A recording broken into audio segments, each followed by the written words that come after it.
First of all, I think the problem with the world that we live in is with marketing and all these diet pills and everything out there, everyone's looking for a quick fix.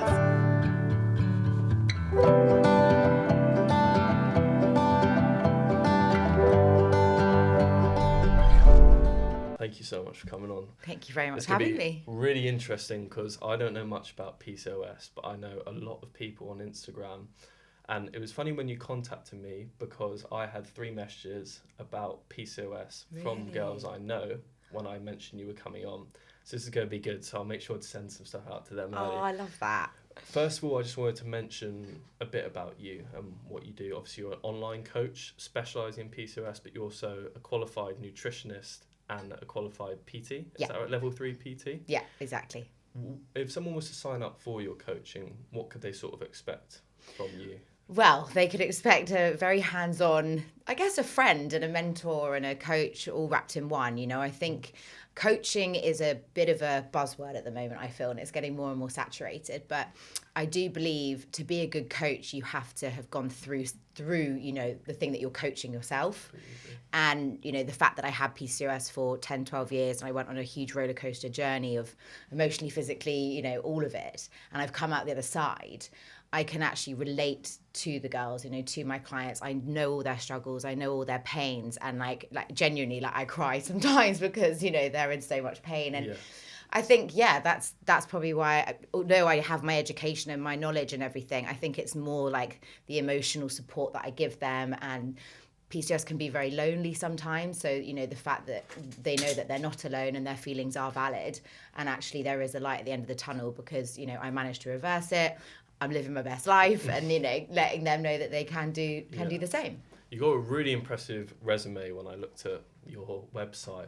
But one thing that really stood out to me on top of your qualifications, etc., was you've lost 35 kilograms and you've been able to reverse your PCOS, as you said.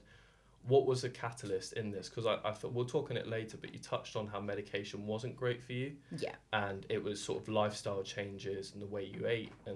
But also look at your Instagram, you have a great time. Yeah. And it's like, that's really like refreshing to see, is like, you don't have to, you know, be really, really strict on yourself. You have to do the right lifestyle changes, but also you can enjoy it at the same time. So what I wanted to see was, for you to lose 35 kilograms, that's no easy task. I mean, I struggled losing like 4 when I had my surgery on my shoulder. But what went into that for you, and what sort of the catalyst in driving that? God, I think there's so much in this because I think, first of all, I think the problem with the world that we live in is with marketing and all these diet pills and everything out there, everyone's looking for a quick fix. And I did that for years. I tried every different diet under the sun, you know, Googling like how to lose a stone in a week, starving myself, which then led to, you know, a very bad relationship with food and binging and eating disorders and things that, you know, a lot of women with PCOS struggle with. And actually, the change for me really was to see it as a full lifestyle change. You know, it's not a temporary diet. This isn't something I'm going to be on for a few weeks and then go back to my eating habits. Bad eating habits, sorry. It was changing my habits and actually having a life, you know, a marathon, not a sprint vision, and being like, okay, like I have quite a bit to do here, but it's over a longer period of time. And it was making small changes every week. And rather than thinking like, I've got 10 kilograms to lose, it was like, I've got 1 kilogram each week, you know? And of course, educating myself, you know, calories are important. Yes, they're not everything completely, because hormone imbalances, you know, can make your body cling on to more fat and whatnot. But, you know, just actually educating yourself around, you know, tracking certain foods, what's actually in foods, spending my life looking at nutritional labels and things. You know, it is an educational process. And I say it to my clients, like, it's like your finances. What you put in your body is technically, you know, your money. So if you have a big weekend when you blow out all your money, what do you do in the week? You know, you strip it back a little bit. And it is a bit like that in terms of how I enjoy my life and show, you know, it's called its PCOS party for a reason. You know, you can go out and live life. And I do preach this sort of 80-20 balance as much as possible. You know, and once you sort of understand the tricks of the trade a bit, and it is a bit of like a numbers game, but missing pieces in a puzzle, everything is kind of like the penny suddenly drops. And I was like, okay, this isn't actually that hard. It's not rocket science. And when you sort of stop restricting so much, I think that's the biggest thing. Because I used to go sort of for weeks where I would, Monday wake up, I'm going to do 20 gym classes and I'm only going to eat like chicken and broccoli. And then I'd hit the weekend and that's when it all went, tits up, because then I would drink myself silly. I'd eat about 700 pizzas and then start again on Monday. Yeah. So, when you stop restricting like that and give yourself a little bit of, say, I call it yummy foods every day, you hit the weekend and you actually feel that you don't need to, over binge or sort of have those insane cravings, because you've, been kinder to yourself through the week and given yourself a little bit of goodness, I say. So sort of just like minimizing it and not cutting it fully out your life. So you said 80-20, and this is something I did a podcast with Sammy Cooper, who's an elite performance nutritionist, and she worked with loads of professional athletes, and she preaches at 80-20. Yeah. And what you mean by that is 80% sort of good foods and 20% enjoy yourself. Yeah. Foods. Is that? Yeah, definitely. I'd say 80%, is nutritious, nourishing foods that are going to, make you feel good, going to make you function better, perform better, your hormones are going to be happy. And then 20%, of course, is for that Prosecco on the weekend, is for that slice of pizza, that chocolate, like whatever it may be. I call them yummy foods, and we don't want to look at foods that it's like bad foods or good foods, because again, that's really not good for your mental health. Things like Slimming World, I think it's one of the worst things, unfortunately, because I think it, again, mentally makes people look at food like it's really bad and it's the enemy. And then if you eat it, you feel immense guilt. And that can lead to obviously really bad thoughts and again, a bad relationship with food. So, it's some foods are good for your health and your hormones, and some is just good for your soul, and it makes you feel good and it gives you joy. Yeah, love that. In terms of PCOS, and this was something I didn't have a clue about until about 2 weeks ago when I first looked it up, when we were in contact. And obviously we discussed on Instagram through Joe, who I had on the first podcast. But it's funny how this has sort of been like a grapevine, and I've met a lot of people through that.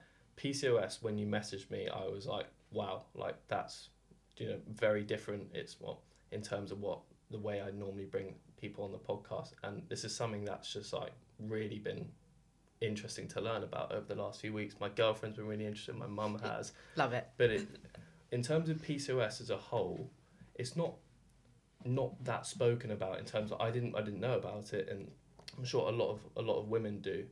But what is PCOS to someone out there who is like me and is like, oh, I've never heard of this? How would you explain it to them? Yeah. So PCOS stands for polycystic ovarian syndrome. Unfortunately, what is so hilarious about this is the name is actually wrong. Oh, really? So they call it polycystic, and this is again where there is so much misleading information out there, and everyone gets very confused by it, because it's actually not cysts on your ovaries, they're actually follicles. So it's basically it's a metabolic disorder, and it's basically an inflammation in the ovaries, and this can lead to basically irregular periods, and that obviously is when you don't know if you're ovulating or not. So this is why it's the leading cause of infertility. So with that is a huge hormone imbalance. So your insulin is basically elevated, where 80% of women with PCOS are more likely to have insulin resistance, and this is basically the first start before you get to pre-diabetes and then diabetes type 2. So we have a much higher risk of basically developing diabetes type 2. But when you have high insulin, this can then elevate your testosterone and your cortisol. And your testosterone is your male androgen, it's your male sex hormone. And what this then leads to is a lot of nasty symptoms that ladies experience, like acne, facial hair, so a lot sort of, in the chin and the stomach and the sort of neck. Hair loss is another one. Anxiety, like depression, that's again more from the mental health side of it. But it's basically one hormonal chaotic mess, if I'm honest. Yeah. And then the cysts, which aren't cysts, they are follicles, they basically coat the ovaries. So when you go for an ultrasound, they kind of look like black pearls, and they're basically immature follicles that haven't been released because you're not ovulating, basically. And then you need 2 out of the 3 to be diagnosed with PCOS when you go to your GP as an official diagnosis, is irregular periods or absent periods. A blood test they will do for testosterone, so if you have high levels of it, and then if you have the ultrasound with the black dots. So is that why you go to doctors, in terms of if you don't know you have it, you go because you have irregular periods or some of those symptoms? Yeah, right, exactly. But the problem with it, unfortunately, is there are a lot of doctors out there, you know, they're not PCOS experts, and I can't stress that enough. Like GPs, they are amazing in so many ways, but they, you know, have about 10,000 conditions that they have to diagnose with 10-minute slots every day.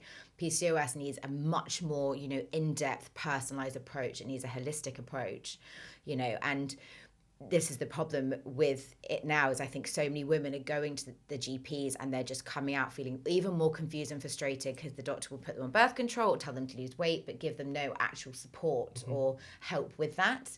And actually birth control is one of the worst things really out there. All it really does is suppress your natural hormones. And then if you're on it for quite a period of time, this again is adding to the infertility side of it, as women are coming off when they want to conceive, but then they can't have babies because they've been on birth control for so long. It's basically like shut their system down. Yeah. And so it can take a really long time for your fertility hormones to basically come back to life and rebalance. That's crazy. Yeah, it's crazy. I didn't expect it in sort of that depth, really. It's just, because obviously from what I read, it was the very much basic. I tried to keep this as raw as possible. But when you said about going to doctors and they don't really, like, they don't offer you the support, they offer you these, you know, medications, birth control. This is kind of what I found. Well, obviously not with PCOS, with my ADHD. Yeah, ADHD. Was I went, and they gave me my Ritalin, and they were like, on your way. And I got really ill from it. Wow. And I felt like I didn't have much support. And then that led to me sort of, you know, falling off, and my anxiety going really bad, depressive symptoms, and I just completely felt lost. Yeah. And I feel like that's the thing with a lot of GPs, and they're amazing. Don't get me wrong. We're not taking away how amazing the pharma world is, but in a lot of these conditions where you need a lot more support, and a pill is just not going to fix it. You know, it's not. You're right. And it almost felt like a sort of short-term release. Like you said earlier, you know, it's a marathon, not a sprint. And I sort of felt like, for me, with that medication, it didn't work for me. It was sort of a sprint. And when I changed my lifestyle, that's when I really was able to take back control of my body. And obviously that's what you preach, and changing your lifestyle. What type of things would you do in particular coming off the medication? Because when I read your testimonials, it's just like so heartwarming. You know, when you see like ladies who are really struggling, and I don't know any of them, but when I read them, and a lot of them said it's so nice to like feel understood and sort of not be pushed into something you don't want to do. Yeah. And I think for me, when I read that, I was a bit like, oh, you know, this is the right person to bring on, in terms of she's really helping these people, but not even in that long of a period of time. I think a few of them said it was in a matter of like 7-8 weeks. It was like their whole life had changed. Yeah. That's what's wild, by the way. The results are like literally immediate. Yeah. And it's honestly just a few chops and changes with like managing stress. Obviously, diet is the main one, massively. You know, food really is medicine, and I can't stress that enough.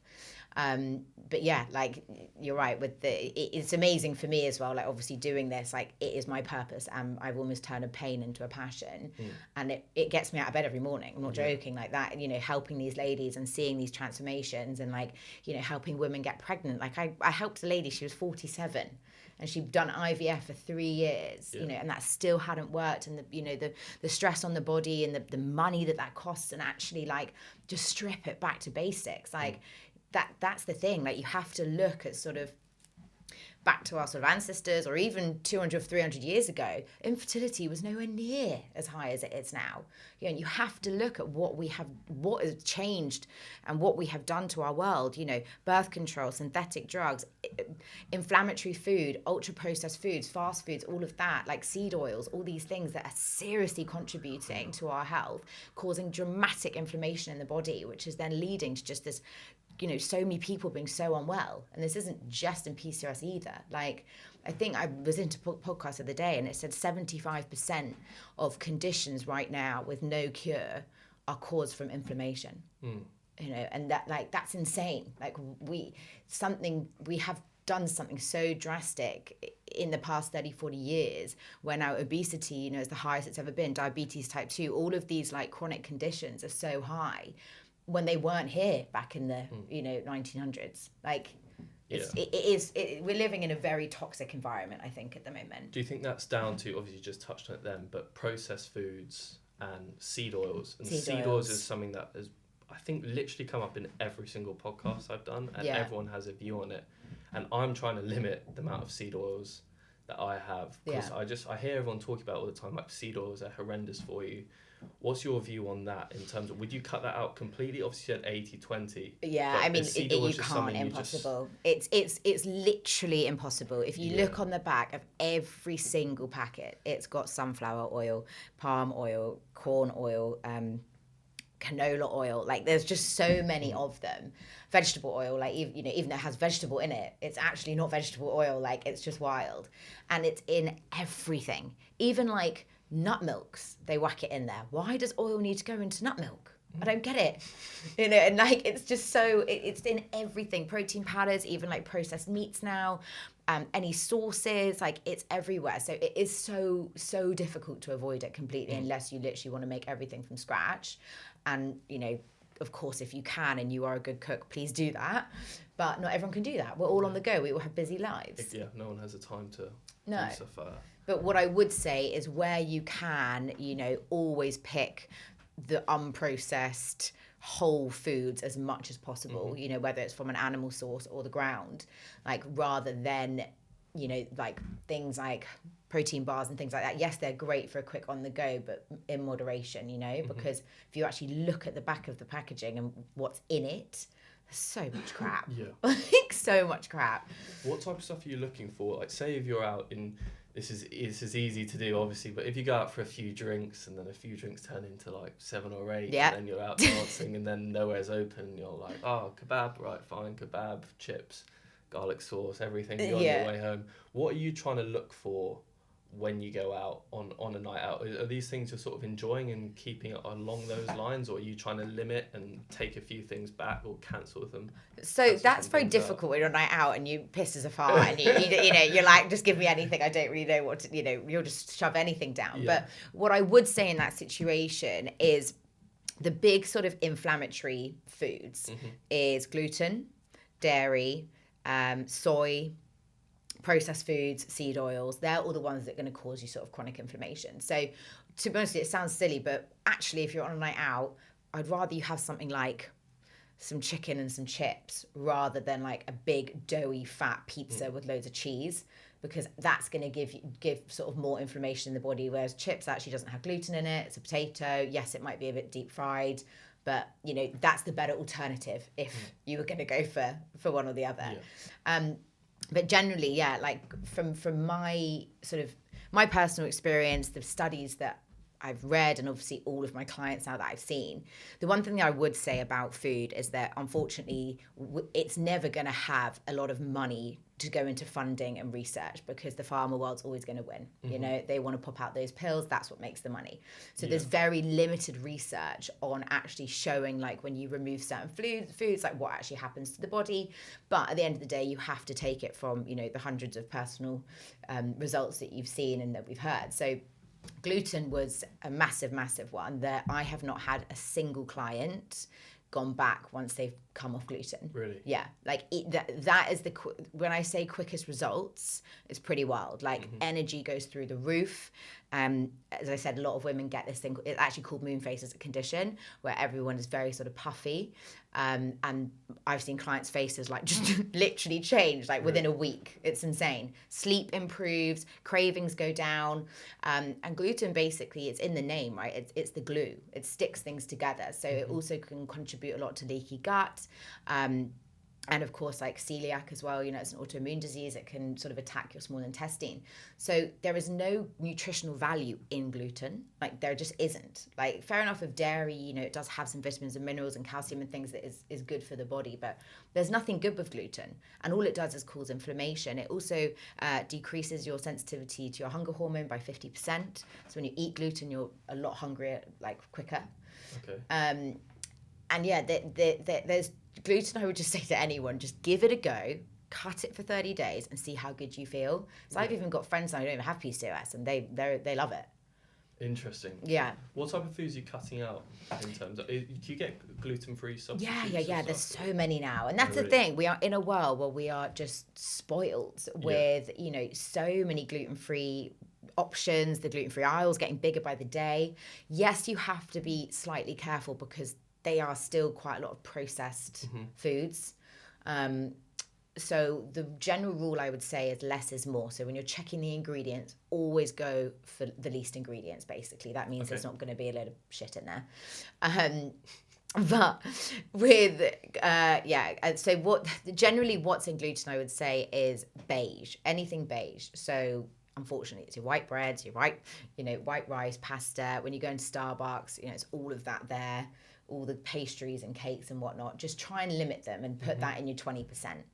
But if you're going to go for a cake or whatever, go for the gluten-free one, because it's just going to remove that bit of inflammation that's just going to, cause a bit more harm and havoc to your hormones. Love that. In terms of everything nutrition now, in terms of supplements, this is something I looked on your Instagram. I think I saw one you were really big on. Was that Anositol? Yeah, Anositol. What is it? Anositol? Anositol, yeah. Yeah, what is that? So Anositol is kind of like I would say the PCOS super supplement. Oh, really? And when a lot of women get diagnosed with PCOS, they put you on a drug called metformin or glucophage, same drug, just different brand names. And that is given to women with PCOS and people with diabetes type 2 to basically help with your insulin resistance. Now, the problem with metformin, and again, this is what you're not told, is it depletes your body with B12. So that's when a lot of people, when they're on it, can feel, again, more fatigued, really struggling with energy, just wanting to sleep all the time. And that's what I went through. And my body literally depleted so much of B12 that I was just collapsing at my desk. And then I was rushed into hospital. My B12 was 56, and I had to have injections in my bum for about every week for a year. But they kept me on metformin. And they didn't, again, it's just, commission, money, they don't care. Yeah.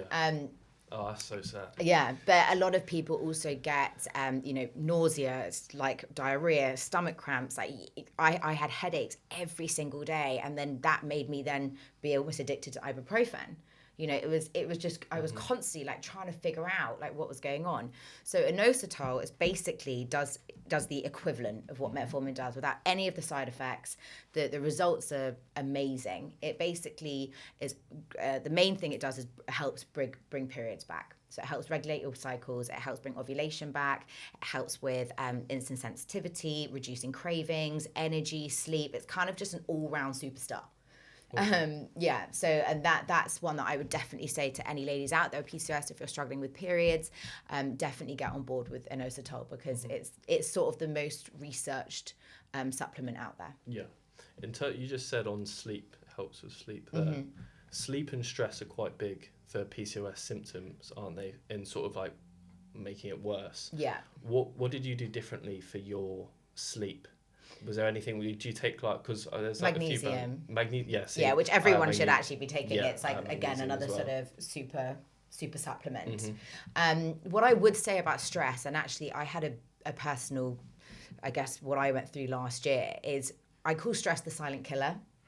Is you don't really see it sometimes, right? Yes, you can be stressed at work and whatnot, but there's other ways that your body can be stressed, whether that's you're over-exercising, whether that's you're in an emotionally or a toxic relationship. Obviously there's work stresses, there's family, there's a lot of ways that your body can be stressed. And what then happens is your cortisol basically rises. And your cortisol is your stress hormone. But what your body does is when your cortisol is high, your body basically is your machine, right? It's on your side all the time. It's giving you signals, and it wants you to be fit and healthy. But when it deems basically you're in a high stress environment, it doesn't know the difference with sort of a lion running towards you and you're being stressed like that, or, if you're emotionally stressed. But what it will do is it will stop ovulation, because it basically goes, you're unsafe to have a baby, you can't bring a baby into the world, cuts it off. So last year, unfortunately, I went through a bit of a bad breakup, and it really took a big toll on sort of my health, my nervous system, my anxiety, everything was just through the roof. And with that, with my nervous system everywhere, I was over-exercising because I just, didn't want to deal with anything in my head. And this basically caused my periods to stop for about 8 months. So, sorry, stress? Stress.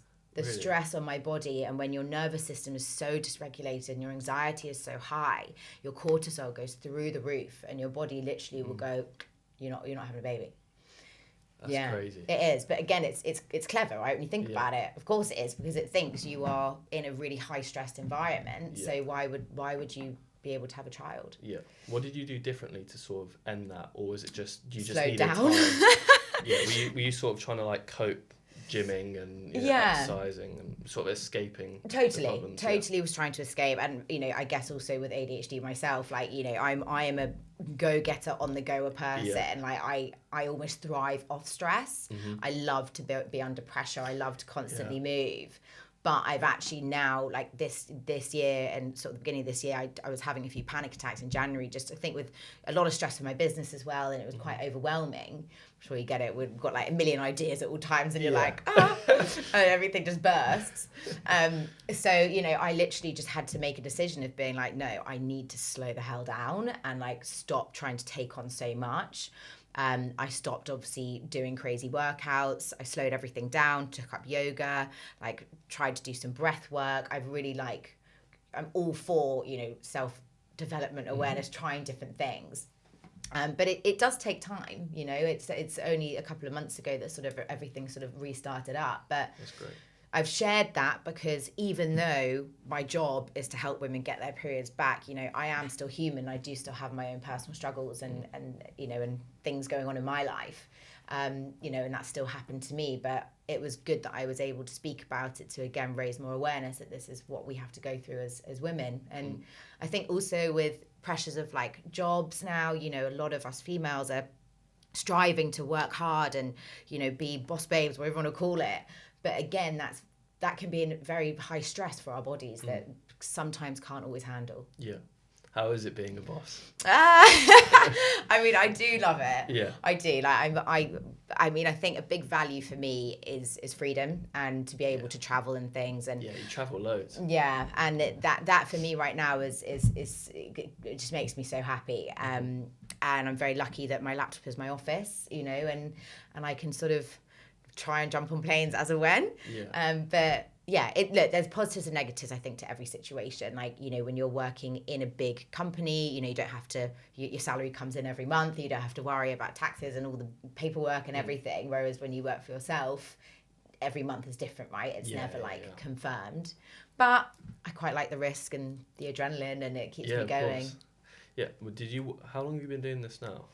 Coming up to 3 years. 3 years. Yeah, what were you doing? What were you doing before? Were you working? I was working in the events corporate world in Dubai for a few years, but before I've always been in like the fitness world. When I was in London, I worked for sort of David Lloyd and then One Rebel, and then I got on a plane to Dubai about 7 years ago. Do you enjoy it?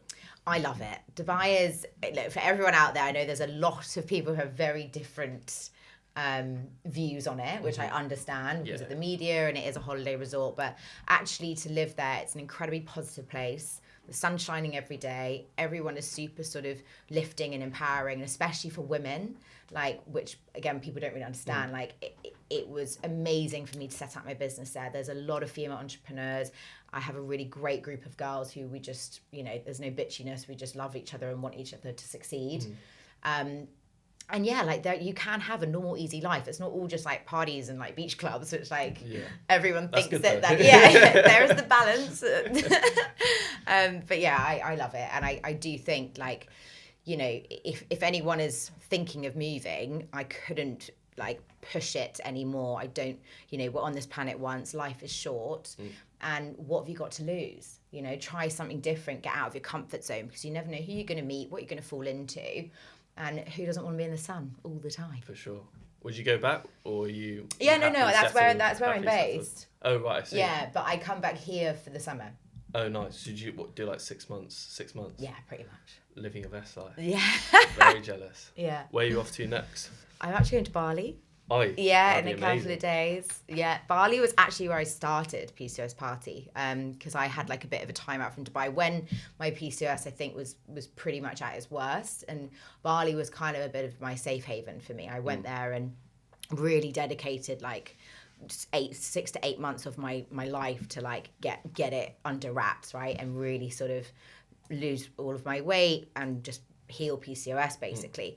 But what I loved about Bali is it is a digital nomad place, and that's where I sort of learned that you can, you know, have a business with a laptop and you can travel and you can do all these things. It's a very special island. I know everyone says you went to Bali to find yourself, and I'm like, no, I didn't go to find myself. I just went to Gives learn. you peace of mind there. And just like such a relaxed place to be, especially when you have, well, I don't know if I can speak for you, but for myself, I have a very chaotic brain, and going to, I'll take it as a yes as well. Oh my god, it's exhausting sometimes. It is exhausting. Even when you wake up, your brain's been running all night that you feel like you haven't slept properly. Yeah. But when I went to Bali once, and just like the peace of mind I got when I was there, everyone was so relaxed. Yeah. It was just like such a nice environment. And I always take that for granted a bit as well, as like when I'm in a high stress environment, I'm a bit like you. I love the sort of stress, not too much. Yeah. But like when my back's against the wall, that's kind of when I shine, whether that's in sport or work or whatever. But it's nice to have that sort of reset and get away from everything sometimes. And you come back, you just think so much clearer. And I loved Bali. I'd love to go back. Hopefully when I have some more money, I'll be able to come on out. I mean, it's a very special place. But yeah, I totally get what you mean by the ADHD brain thing. It just sometimes it's just so exhausting being in your own head. It's like, just shut up, please, for a second. Like, give me some downtime. Have you found that hard in terms of having ADHD and PCOS? Or is there been, because I read online, I read a few studies, and there's quite a big correlation between ADHD and PCOS, especially for women who have PCOS, who go on to conceive children. I've got the numbers here. Yeah, but, read it out. Yeah, I found this super interesting, and I hope this is accurate for people watching, but studies showed that mothers with PCOS were 2.3 times more likely to have ADHD than a child whose mother doesn't have PCOS. Wow. 1.6 times more likely to have symptoms of anxiety, and 2.61 times more likely to have mild anxiety and related symptoms, which just comes back to the point, is like how important it is to have a coach like yourself.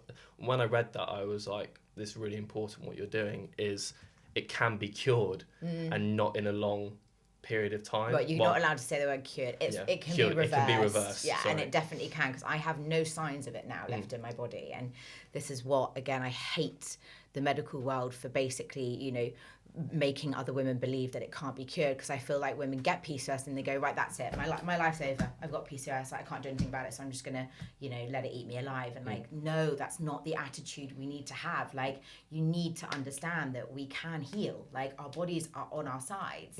And like, the fact that we are pumping synthetic hormone drugs into our already precious hormones, like, just, you know, when you think about it logically, it's just ridiculous. Like, why are we doing that to ourselves? Yeah.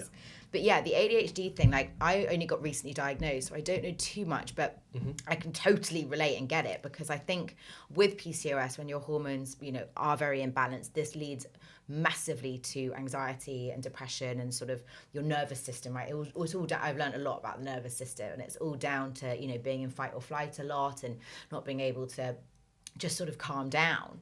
So I can totally like see the combination of that massively, because with ADHD, you know, it's all just being sort of quite overwhelmed all the time, I think, and like almost like you can't catch your breath, you know.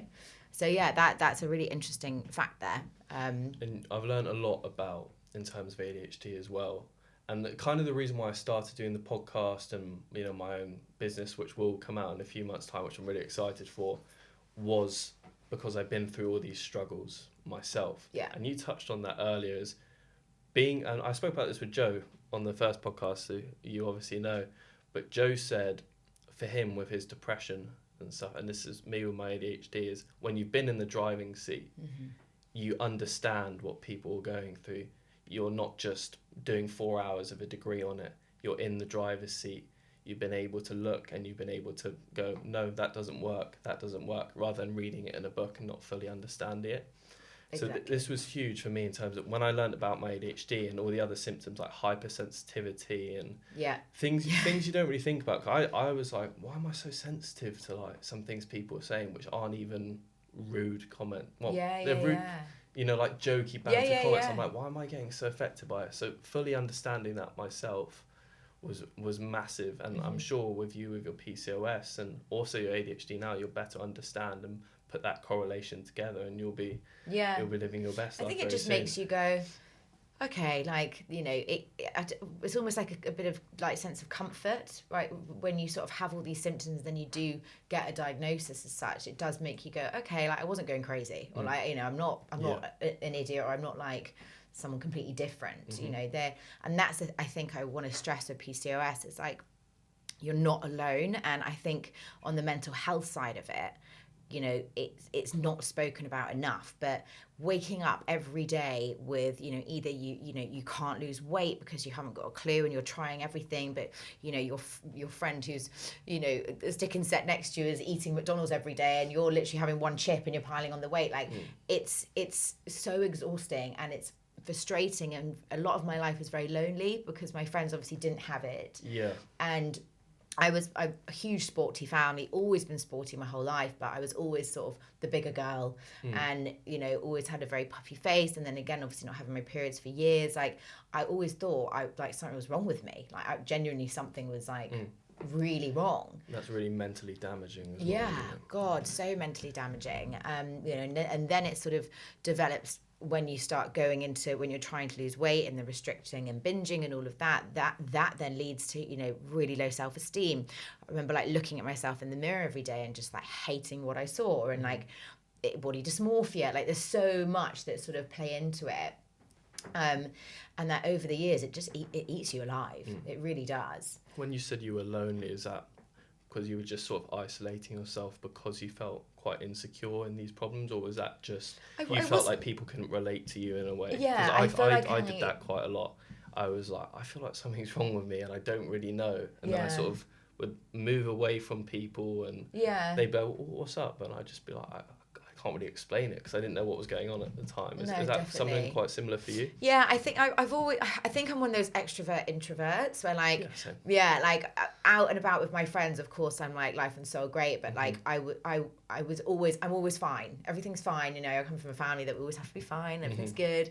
So then, you know, I would be dealing with a lot on my own. I'd be going home, you know, after a weekend or nights out or back to school. So and I would just feel miserable and just like cry myself to sleep or whatever, because, you know, I would just be hating myself and not understanding my thoughts and like understanding all of these issues that I was dealing with.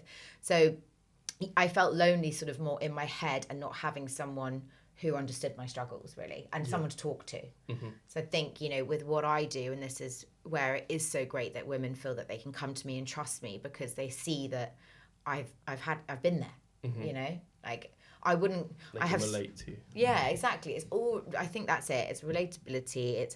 I'm like their shoulder to cry on, and you know, with sort of my coaching, yes, we have our weekly check-ins, and yes, we're, you know, implementing sort of nutrition changes and whatever it may be. But actually, some of the calls, they just want to have a cry, and I'm just there to listen, you know, and let them know everything's going to be okay, and like we're going to get there. And I think accountability is everything. Like, you know, I have clients who probably know what they're doing, but actually it's implementing that. And, you know, even I sometimes will go to like a business coach where, you know, I have someone that I tap in, tap out when I need it, when I'm especially with ADHD, you know, when I'm falling a little bit off the wagon. I know what I need to be doing, but I just sometimes can't do it. You need someone to hold you accountable. So you know, just having those weekly calls and having those goals that they set me, so it's like the voice in the back of my head then goes, right, now I've got to do it, you know, because, you know, she's there and I'm going to tell her next week if I haven't done it. So I think accountability is actually massive. Like if everyone had someone that held you accountable, I think you would be a lot more successful and you would reach your goals quicker. I completely agree. And a guy called Zach Salful, whose podcast will be launching this Sunday, who I had on, couldn't speak higher of his mentors. Right? But he's 21 and he's running a really successful online coaching business.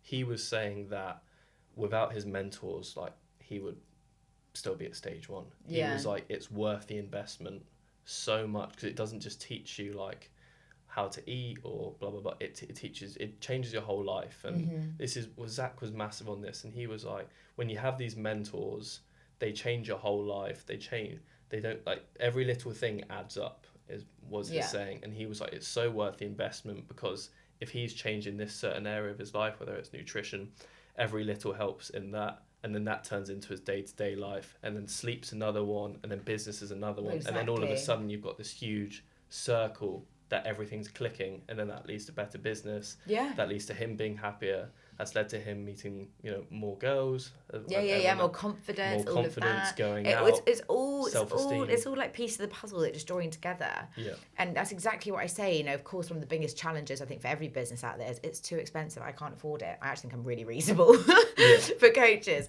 But I always say, like, this is a short-term investment for literally changing your life. Your whole life, yeah. Why do you want to be, basically not going down to the beach or getting a bikini for the rest of your life, not being in photos with your friends, not getting off the sofa, not enjoying nights out? Like, you have one life. It's not a bloody dress rehearsal. So if you literally dedicate 3 months of your life and a bit of money, that's it.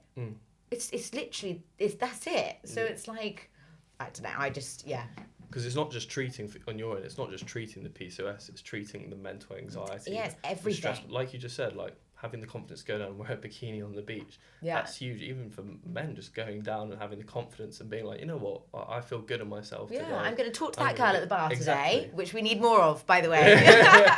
So one thing I wanted to ask you as well was, are there any sort of success stories from your clients that you love to share? Because I know that we spoke about before, you've got some really cool ones. Yeah, I mean, what I would say first of all is, if anyone is wanting some hope or inspiration, if you go onto my Instagram, I have a full, the highlight reels. I have like a full 2 reels basically packed of like all my results. Or, my clients, we speak on WhatsApp a lot, so my clients will always be like, hey G, come down on the scales today, blah, blah, blah, got my period back after 10 years. But I'd say, I know I touched it earlier, one was a lady who was 47 and got pregnant after years and years and years of trying. She did IVF for 3 years, which, is one cost, but a big stress, and, it's quite a traumatic, sometimes traumatic sort of procedure. So that was a massive emotional win, for both her and me. Another client is a lady called Nuru. Shout out Nuru. She was one of my first clients, bless her. And she is Emirati. And she really, really struggled with confidence massively. She was hiding a lot under her clothes. And with sort of, I guess, because being in Dubai and online, I deal with a lot of different cultures and their different foods and stuff. And I've learned so much of that as well, because a lot of different cuisines, are really sort of course, loaded with quite a lot of inflammatory foods, which again can contribute quite badly to certain symptoms. But yeah, with Nuru, she ended up losing, about 14, 15 kg. She literally could never get up from the sofa. She was like hardly sleeping, but it's called like wired but tired. So you literally are exhausted. You go to bed, you can't sleep because your brain is just like crazy. And then you wake up and you're basically just one walking sort of adrenal fatigued mess.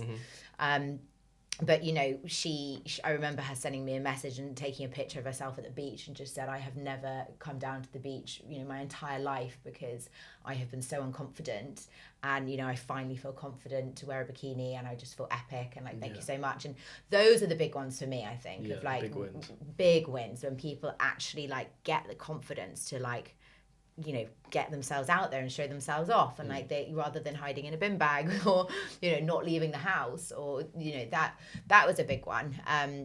But there honestly has just been so many. I had a client actually who was covered in psoriasis, because skin rashes and acne and everything is a real part of PCOS as well. But psoriasis, eczema, all of them. And she was covered in psoriasis, bless her. And we made quite a few changes to her diet and completely cured. Never had it back. So that was massive. She had it all on her face as well, which again, skin, especially on the face, is I think so sometimes like confidence crushing, because you can't really hide it. You try to put makeup on it, but then you can still see it. And I think that the skin wins have been great as well. Yeah, I love that.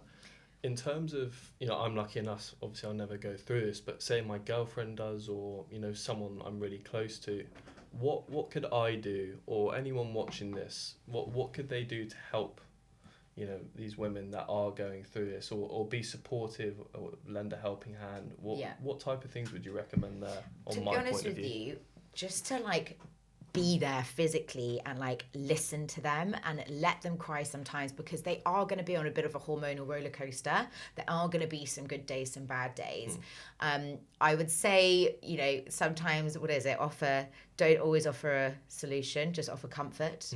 That sometimes, that's needed, right? Yeah. Sometimes you guys, you're not always right, okay? And your woman just probably needs a bit of a cuddle and just hold her. Yeah. But another thing as well is, if they were coming through coaching with me, or they were trying to change their diet and lifestyle, do it with them. Because actually you're probably going to reap some benefits as well. I have a lot of my coaching calls as well where the husband comes on it, which I think is so lovely, because they want to understand it and they want to support their wife. And I've had a lot of husbands buy my online course so they can do it, which I think is, I'm like, that's yes, really you're the best boyfriend, husband, whoever you are, great.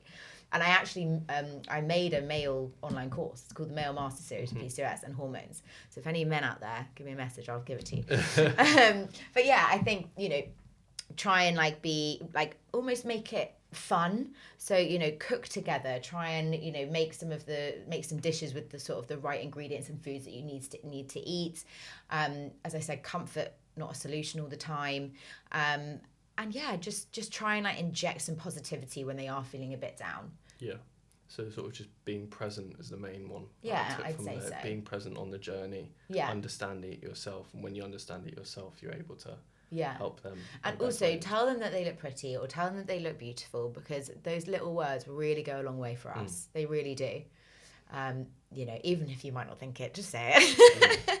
I'll remember that. One thing I know you wanted to have a quick rant about was available medication. I've seen this all over your Instagram, and this is huge for ADHD as well, but especially in PCOS, available medications for dealing with PCOS is very limited, and I know you wanted to touch on it. Yeah, I mean, PCOS cannot be healed by medication. I just want to, that is whatever camera I'm looking at, it can't be healed by medication.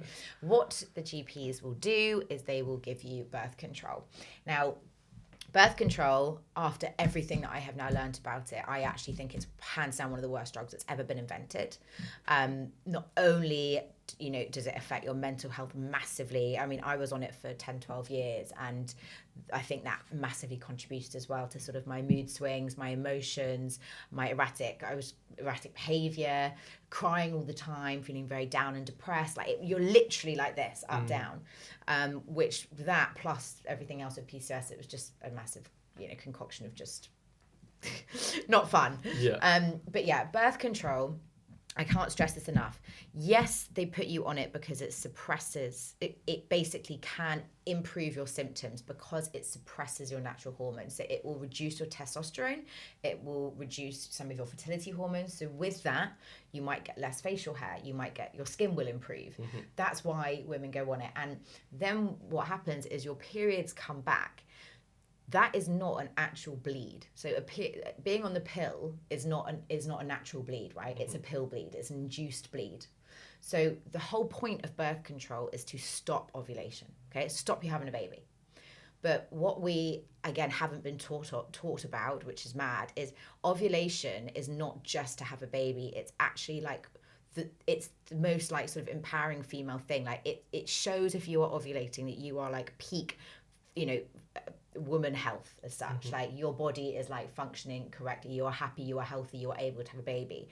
And stopping this when it's a natural thing that we need to do every month is just crazy to me. It's crazy.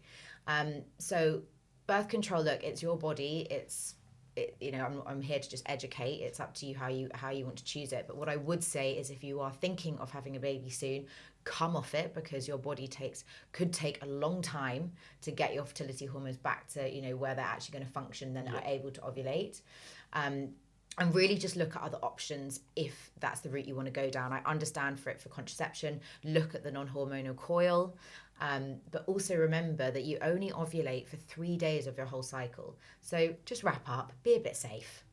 Yeah, it's 3 days. You know, really, if you are tracking your periods, which we all should be doing on an app, and it, you know, there are very, very good applications now out there which will tell you when your fertile window is. You know, you can only get pregnant when you ovulate, right? It's when the egg is released and hopefully the sperm will be coming up. So if you're good around those areas and you protect yourself, that's really all you need. Yeah. Honestly.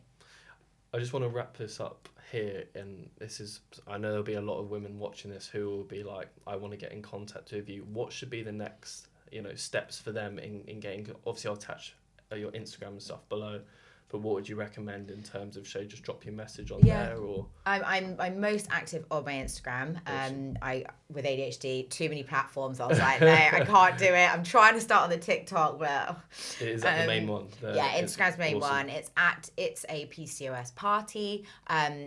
Just DM me. Literally, I will always get back to you as quick as possible. Also, on my link in my bio, you can, if you're really serious about coaching with me, you can book a one-to-one free discovery call.